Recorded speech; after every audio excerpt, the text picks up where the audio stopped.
ever wonder why some people seem to overcome every obstacle life throws at them, while others allow those obstacles to define them? Have you ever felt like your past, your upbringing, your circumstances or even your losses were too much to overcome?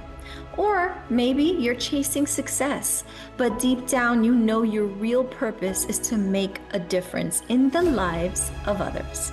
If you've ever questioned your purpose, if you've ever wondered whether your pain could become someone else's hope, or if you're looking for inspiration to keep moving forward, this conversation is for you.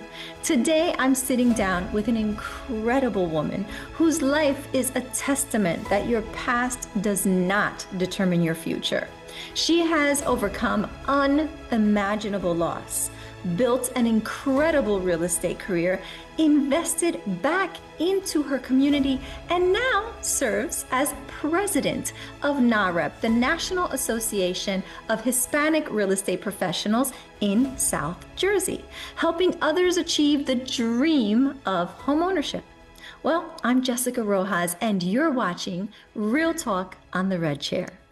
Today's guest is someone I have admired for quite some time. She believes in education. She believes in service. She believes that if one person can change the trajectory of a family's life through home ownership, then they've changed generations.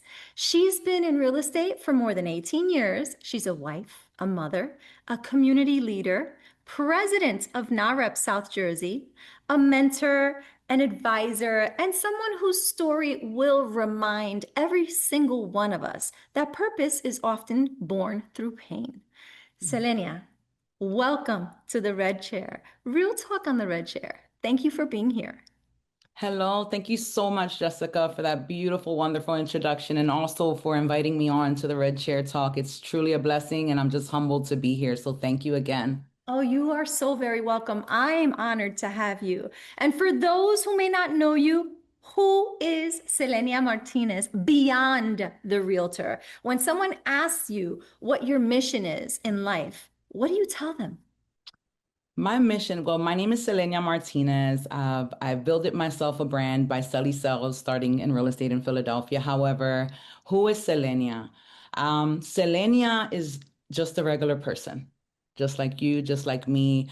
I'm here, and I like to say that I like to wake up and every day know that I'm supposed to be here on purpose. So I have to live with purpose.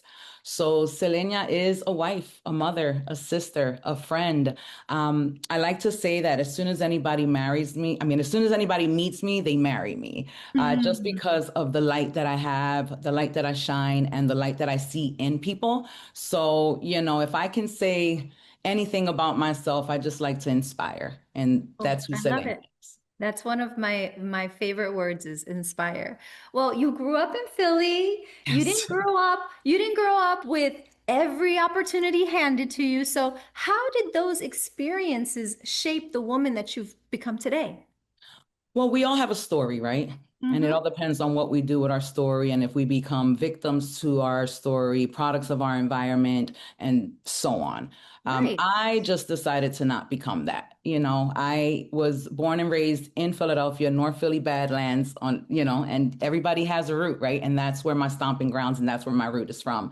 So, I just became what I am and who I became because of where I've come from.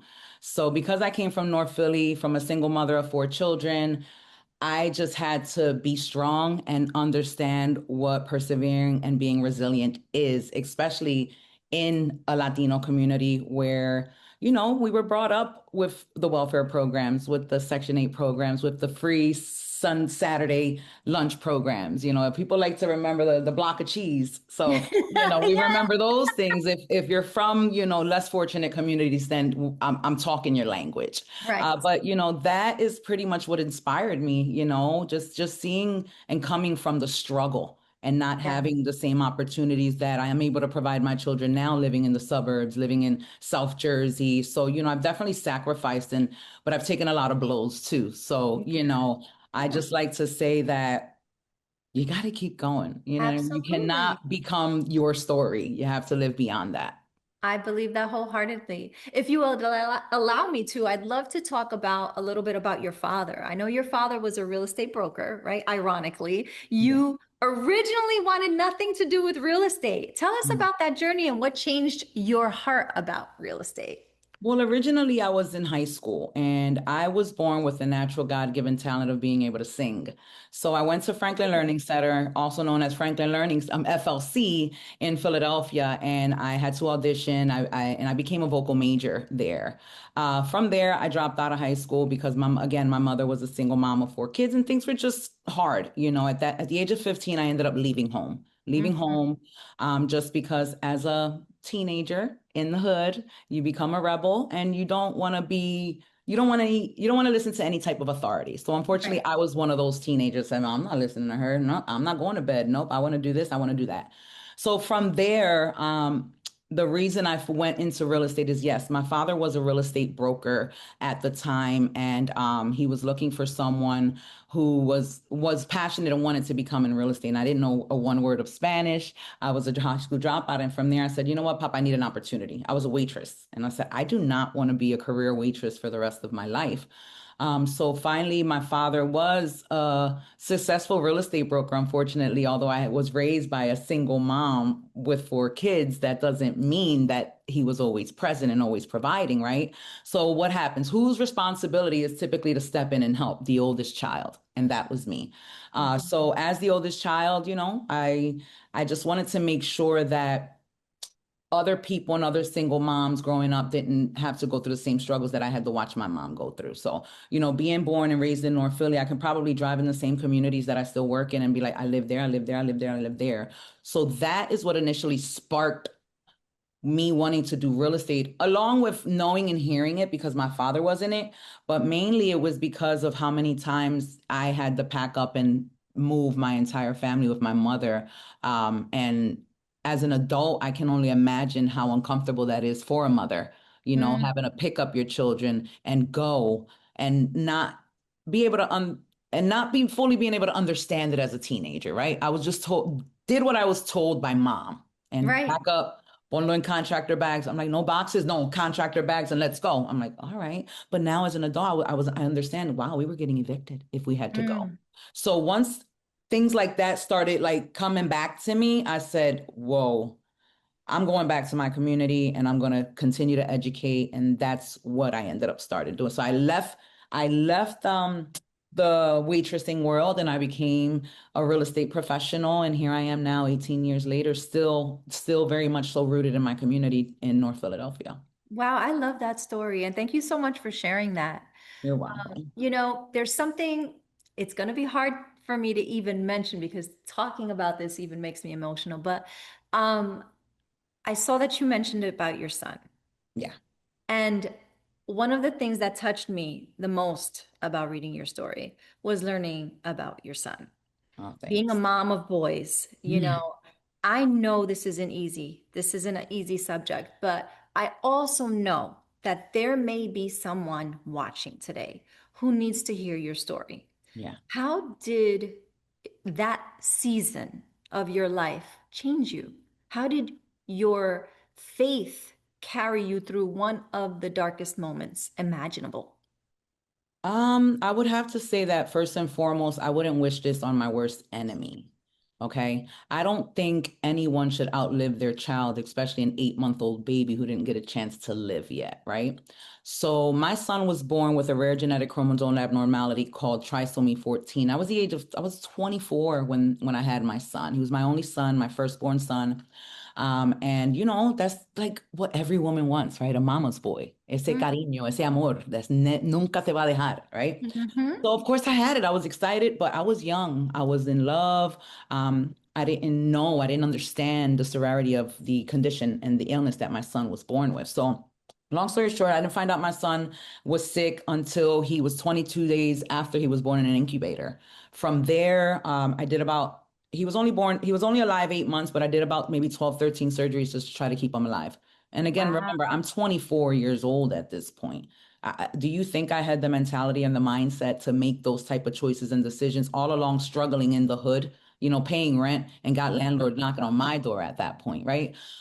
So How I got through it is family, honestly. My family helped me get through it. I had to get to the point where my son was no longer getting any healthier. He was yet alone on 4 ventilators after some time, trach G-tubed.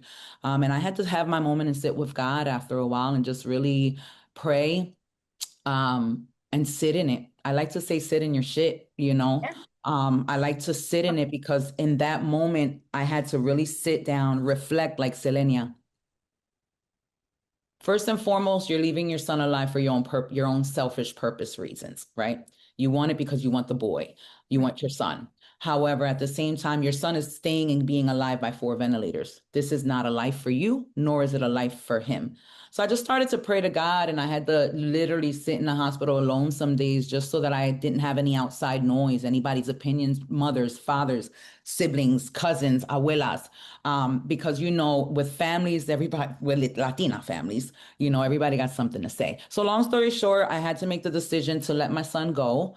And I sat with it, and God put in my heart that he had a better life for me, and that I can learn and a lot from this and take what I've take from that hurt, that grief, and that mourning and apply it to something else. And I think in between my son's death to now, I've just transitioned to be someone who just really, really cares. Yeah. I think the world lacks care and they lack kindness. And anytime somebody connects with me, they feel that light. So for whatever reason, my son was here, that short time term that he was here. When I say that I and my entire family has learned from it and we have changed our lives, our mindsets, and our lifestyles completely, he came to do that because we were stuck in our old ghetto mentality ways from North Philly of what we were born in and raised in and only knew. So here we Wow. are now breaking chains, breaking Yes. generational curses, making sure we get through the therapy because that's another stagnant in Latino communities that therapy is not for us. But Right. I am here to say that it's very much so great. I mean, I'm healed from my son's death, which is I'm grateful for, but it's taken me, my son's been gone 17 years now. So I can say it's been maybe about 3 years that I've been able to talk about him without choking up. So thank you. I No, hope thank that you. Thank you for whoever sharing. has children who are struggling, sometimes you have to sit and pray and just understand that, what are we supposed to learn, grow, and take from it? And I gotta sometimes tell you, we I have kind of to, really love the sit in your shit. I yeah, really like that because yeah, sometimes you just need to. yeah, And then, unfortunately, years later, you experienced yet another unimaginable loss, losing your father, someone yeah. who not only introduced you to real estate, but someone you loved deeply. How did you continue moving forward after that one?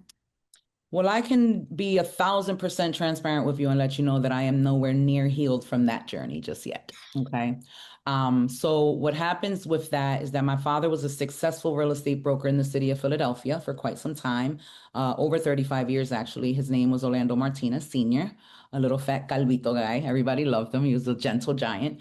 And he was a community. He just loved community. So unfortunately, in the industry that we're in, we know now that there's a lot of agent safety precautions that we have to put in play and systematically make sure we strategically work in safe ways. Unfortunately, he was murdered at a property. And I had to find him in a car, murdered. And unfortunately, we're still dealing with the murder investigation in the city of Philadelphia. And there isn't a reward out there for him if and when we find that. But how did I proceed? I took a 2-year hiatus. I had to let it go for 2 years because my father wasn't just a regular broker, he was a known broker. So when that happened, my phone just was going off. I had hundreds of people in front of my house, just everybody wanting to be there and support you. And, but nobody understands what and how you feel when you're going through that. We don't want to be around people. We appreciate the love and the condolences, but at that moment, we need to just be alone and You know, still. I've learned that everybody's different. Yeah. Some people want that. Some Yeah. people want that attention and want everybody around them, and they actually call everybody in.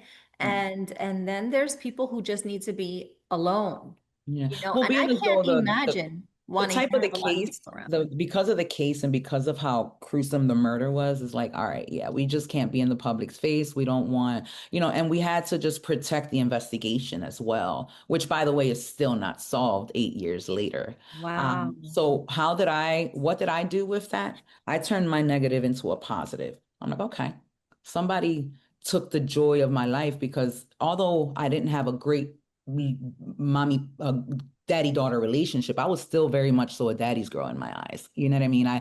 If I didn't get my dad through my childhood, if I didn't get my father through my teenage years because I didn't have a quinceañera or things like that, he didn't take vacations with us, or I was at least grateful for the little bit of time that I did get with him as an adult. But what I struggle and where I suffer from is that I've always believed that I was going to be the one to take care of him.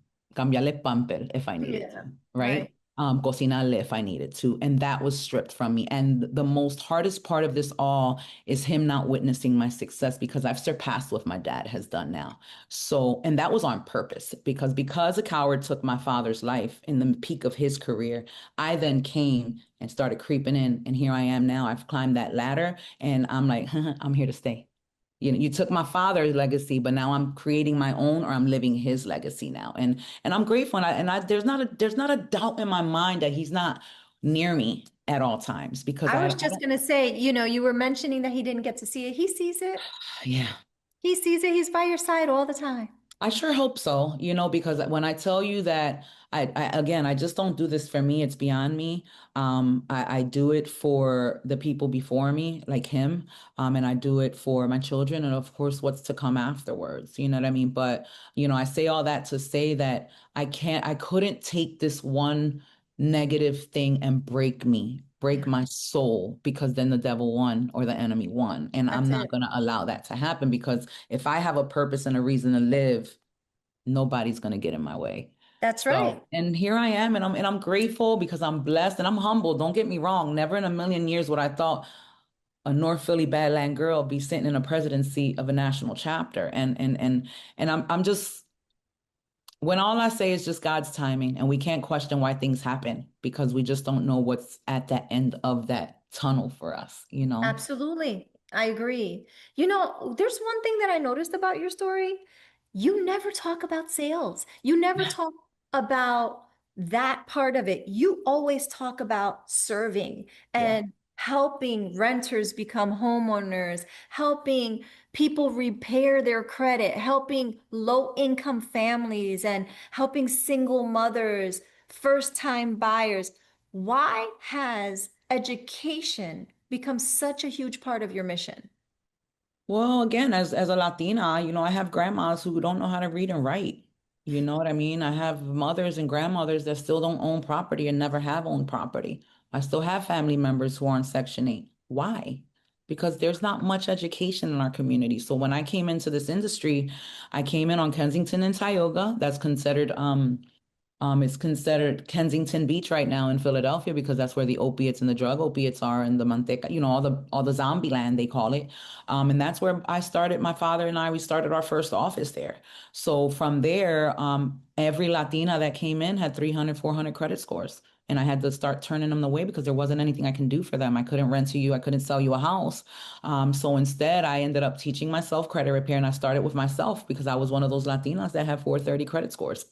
And I started with myself. I educated myself. I made sure I learned the certain ways. I learned about Concilio. I learned about Congreso. I learned about, these nonprofit organizations that have government fundings to help our communities. And that's what I started learning. So I learned how to process rent grants. I learned how to do credit repair, and I started charging people little to nothing to do their credit repair. And I would just hold their hand, create relationships for 2 years. From there, they were able to rent. 2 years later, they were able to buy. And now 18 years later, they're calling me to sell their house. So it's just a full circle. It comes in That is full circle. amazing. And you should Yeah. really be proud of yourself for that Thank because you. you can say it, but to take a moment and like take it in, the amount of lives that you were able to help with something that nobody wants to share. Mm. No one wants to say, I can't do it because I have bad credit, but to have someone say, don't worry about it. Let me explain to you how you can get this done.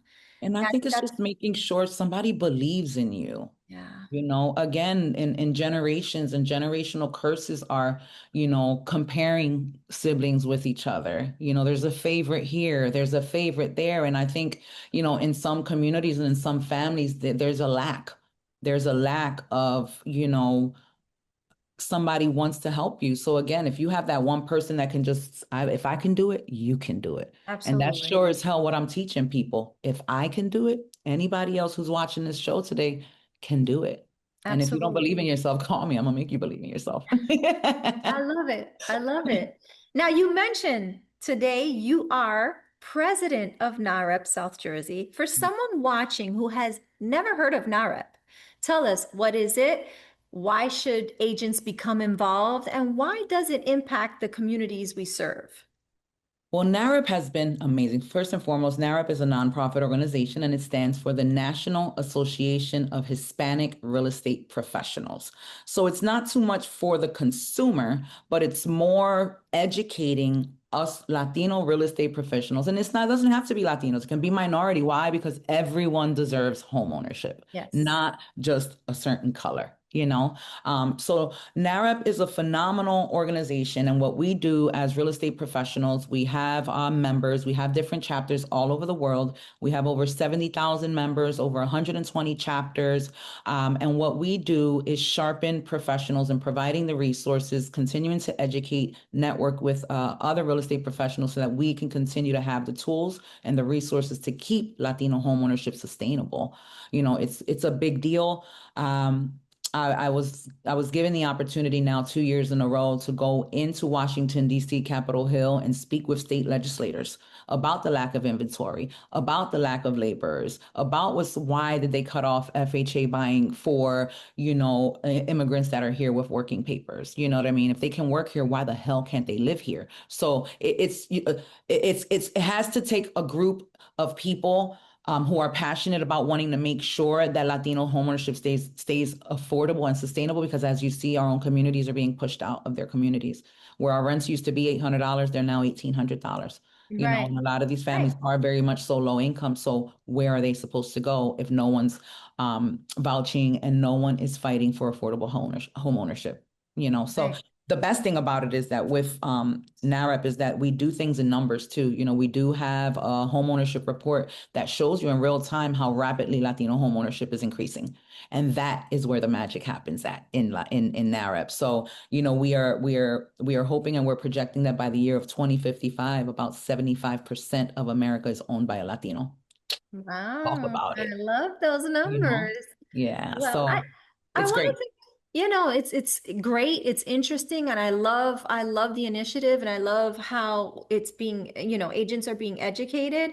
Recently, just last month, I sent you the invite. We had our first all Spanish coaching seminar. Mhm. And I've been coaching internationally Spanish agents for years, but that was the first time we had an all Spanish webinar, which was surprising to a lot of people.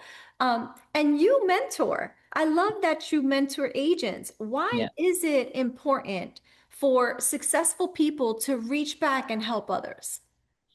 I remember how hard it was for me in the beginning of this industry. Me coming into this industry, in the beginning of this industry, the first thing I heard and the first thing I was taught with is a cutthroat industry. And in Hmm. my head, I'm like, cutthroat? That's kind of vulgar. Like, why? Why is it Right. cutthroat? Because again, people gatekeep. They don't want to see other people succeed. They don't want to see anybody doing better than them. You know what I mean? And I'm like, well, why? No wonder la Latino doesn't get ahead because we all have these mindset that envidia mata y mal de ojo. And I'm like, what? Wait. What about the unity of it? What about let's be united? If Fulana, Carmen, and Elisa, they all have 400 credit scores, why don't we all get together and say, let's do this together? You know what I mean? So I just think it's just best that people just understand that it's just better to just do things in numbers Yes. than be selfish. There's Yes. so much to give. There's so much money in this industry, and there's so much money in the world that everybody deserves a piece of the pie. By the way, speaking of money and paying it forward, Mhm. another thing that stood out to me is that every year you actually pay for someone's real estate education and mentor them. That Yes. is incredible. Well, Where because did that idea come from? Why is that so important to you?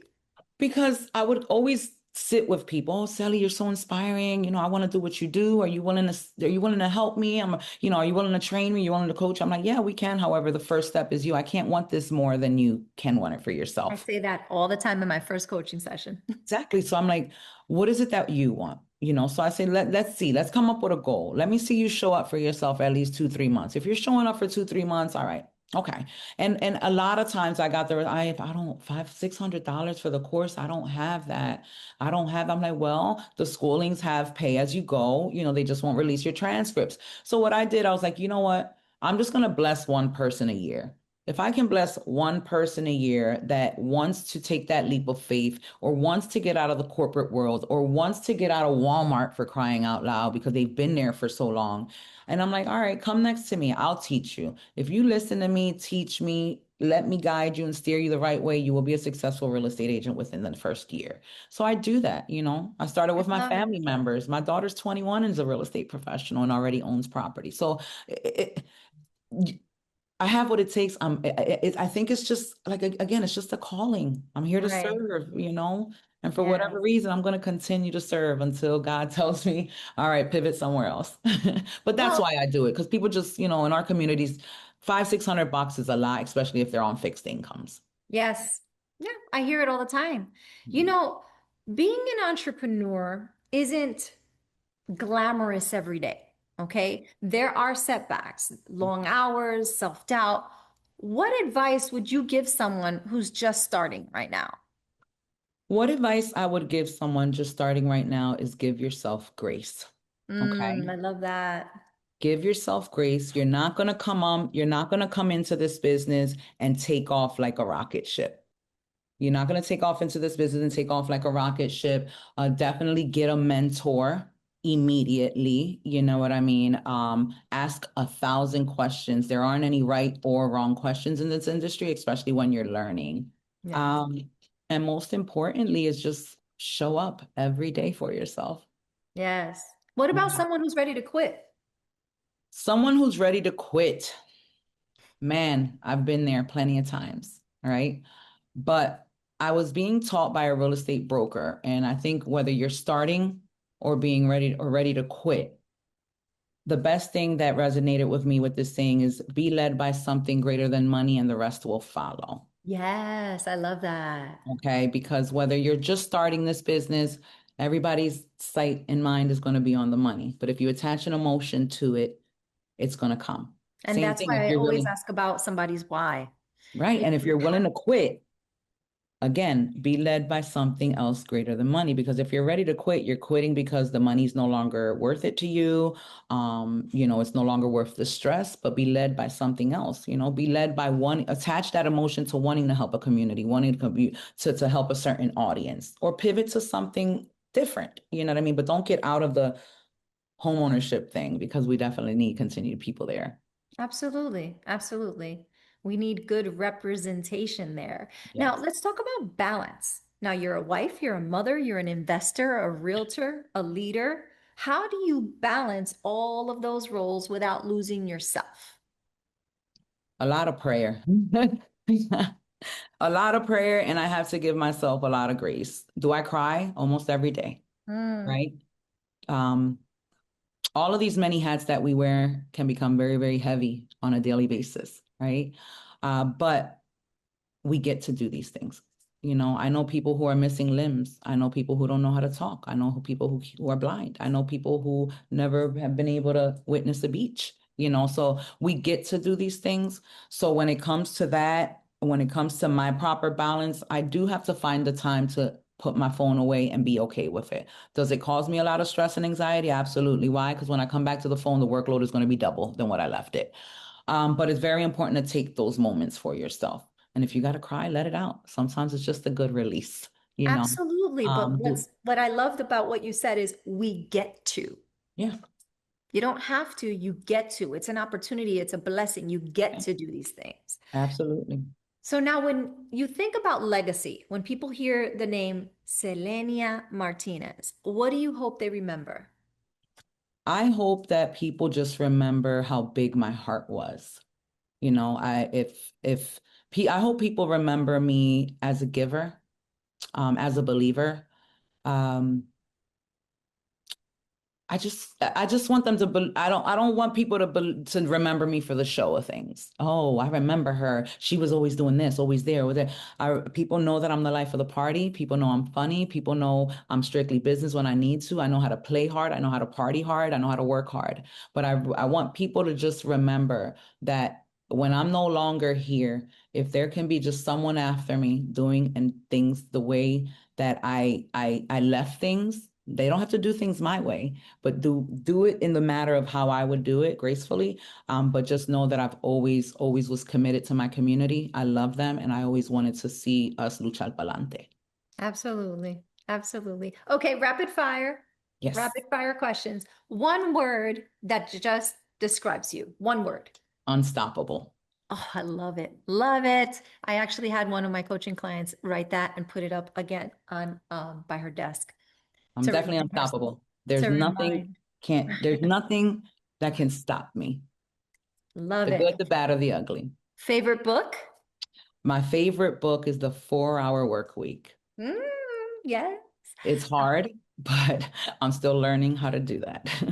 Have you ever read 12-Week Year? I have not. Okay, take a look at that. That's awesome too, because it's pretty much in A that. 12-week year. Yes. So morning person or a night owl? I am a morning person. I'm up by 100%. 5 a.m. 5 a.m. I'm up, doing my devotions, my Bible readings, giving me my at least whether 20 minutes of time or hour time. But you definitely have to start your mornings alone. Absolutely. That morning routine is, well, the night routine is as well, but the morning routine for me is everything. Yeah. Favorite place you've traveled? My favorite place I've traveled, honestly, has been Mexico. I've visited the Chichen Itza. And Oh, it was an amazing experience just knowing and hearing how those pyramids were built back then and, the history behind it. And I love water. I love water. So I was able to visit and jump in the cenote hole, I think it's called. yes. But Yes. that has been so far one of my favorite places. And I've been doing a lot of traveling since, but so far that's one of my best memories. Oh, that sounds awesome. What's one habit that's changed your life? Redirecting my thinking. Mm, So, our minds are probably the most dangerous people and places and things in us. So I have one of my favorite habits that I've changed about myself is replacing the negatives with the positive thoughts because yes. the devil will slowly creep into your head and bring that doubt, bring that insecurity, and you gotta talk your shit. You Yes. gotta pump yourself up when you wake up those days, and I Absolutely. fought social media because of it, because we're addicted to our phones. But I believe that is truly just, you gotta stay confident. Who would you say has inspired you the most? Who has inspired me the most? Wow. I never got asked that question, or at least I never thought about it. I want to say who's inspired me the most would just be my family. Honestly, my family has been so supportive. And I'm a lot to deal with. I'm a lot of woman to deal with. But I would say my family has inspired me. My family has inspired me only because we're so close knit that we just want to continue to see each other get better and be better. And again, just knowing where we've come from, we've all changed our mindsets to make sure that we don't ever have to go back, nor our children feel that they have to go back. Yes. But if we go back, we're still there doing it for them and helping our families. We don't want them. We're turning those renters into homeowners. So, Yes. you Yes. know, Now, I've heard you say a few quotes. What's your favorite? my favorite quote, man, I have a lot of them. I can't say I have a favorite quote. I mean, my favorite thing is the Serenity Prayer, Yes. because the Serenity Prayer gets me by every single day, and that's what's gotten me by my son's death, my dad's death, and any hardship in my life is just the Serenity Prayer because we can't control the things that are thrown our way, but I can't think of my favorite thing. I'm sure it'll come up afterwards. I'm like, damn, that was my favorite one, but. Speaking of the Serenity Prayer, I don't think people have, there's a lot of people who have heard it, but Mhm. to actually pay attention to the words. Mhm.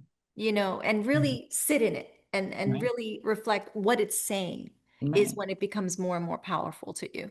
Yeah, people, if people are spiritual or religious, I definitely, there's a lot of Bible scriptures that you can just, every day, in the middle of traffic or traffic or road rage, you know what I mean? Or God just doesn't give me anything I can't handle. That's one of my favorite ones, actually. I Right. always say that. I'm like, God never gives me anything I can't handle, and I'm just going to get through it. It is what it is in the moment. All right, let me figure this out. Absolutely. But So, it if someone watching today is going through one of the hardest seasons of their life and they're wondering whether they're ever going to make it, what would you tell them? You will. You will. Why not? Why not? You know what I mean? And I would tell them, listen, it's okay to have your good days. It's okay to have your bad days. And like I tell everybody, you have to give yourself grace. You cannot be your biggest critic Yeah. because you And will we forever. are. Yeah. You have to build yourself up. So, if you are going through hardships and you are just not knowing what to do or where to lean to, fall to your knees first and foremost, surrender, because Yes. sometimes you just have to do that. And if you're not Surrender is spiritual, huge. and if That's you're huge. not a spiritual person and you don't do that, call on someone, call on someone that has a light. Call on someone who would be willing to be a lending ear and will provide positive feedback for you. Some people like to call on their family, and sometimes not everything is meant for your family. Again, you come from that. So and you already expect what type of rebuttals or what type of things you're going to get back. So sometimes just connect with other people, like-minded people. Connect with Yes. like-minded individuals. How you can't expect to grow if you're still hanging out with your friend from 13 years old. Right. No, you have to. I hang out with older people now. I'm 42, but you see me hanging out with 50-year-olds, 60-year-olds. I want that wisdom. I need that knowledge. I'm hungry. I desire wanting to learn early now what they may be going through, whether it's in love, life, or marriage, because marriage is hard too, being in this industry, Absolutely. But I would just say to that person, keep your head up and find someone who will always speak life to you. You know what I always think of? This too shall pass. Yes. Because when you're young, or any chapter of your life, when you're sitting in it, like you said before, you feel like this is it. Like this Mhm. is it. And you don't see that light at the end of the tunnel. So it's like just that reminder. I know this is horrible and you have every right to feel this way. But at the end of the day, this too shall pass. When Yes. you think about that moment in the future, you're like, man, sometimes we make it bigger than it needs to be. Hmm. Hmm. So I just try to always remind my nieces, my nephews, my sons, Hmm. when you're having that hard moment, it'll pass, Yeah. I understand what you're My dealing favorite text is you got this with the strong with. arms. That's Every- right. Anytime That's, somebody complain about you got this, strong arm, you got this, you got this. So, you just got to continue to just beat that in your head. Talk to yourself. People might think you crazy, but talk to yourself. Who else is going to yeah. talk to you? You Selena, know? thank you. No, Thank thank you for you. your vulnerability. Oh, Thank thanks. you for your heart. And thank you for reminding us that success isn't measured by commission checks. No, it's You not. know, Not at all. It's beyond that. That comes later, especially if you're smart and you start investing the right way and, things like that. That all comes later on. But I truly, truly thank you for the platform. I thank you for the opportunity. I hope whoever watches this and listens to this, you can take bits and pieces of this and apply it to your life. And if you can't, I hope I've inspired you, because again, if I can do it, you can do it. And don't let no one tell you you can't. yes, inspiration is definitely there from you, that no Mhm. doubt about that. No, And thank you. like you said, today's conversation, it reminded me of something that I'll never forget. Your pain does not have to become your identity. At all. Sometimes it's the hardest thing. It's the very thing that prepares you to help someone else heal. So, Mhm. guys, whether you're a realtor, whether you're an entrepreneur or a parent, or if you're simply someone trying to figure out your next chapter, I really hope that today's conversation reminded you that your past does not determine your future, your circumstances do not define your potential, and your greatness. Your greatest setbacks can become your greatest testimony. If this conversation inspired you, please do me a favor. Like this video, subscribe to the channel, share it with someone who needs this, that needs this message today, because you never know whose life or one conversation can be changed by somebody. So I'm Jessica Rojas, and I want to say thank you again to Celenia. This has been another episode of Real Talk on the Red Chair, where we have real conversations that inspire real growth. Until next time.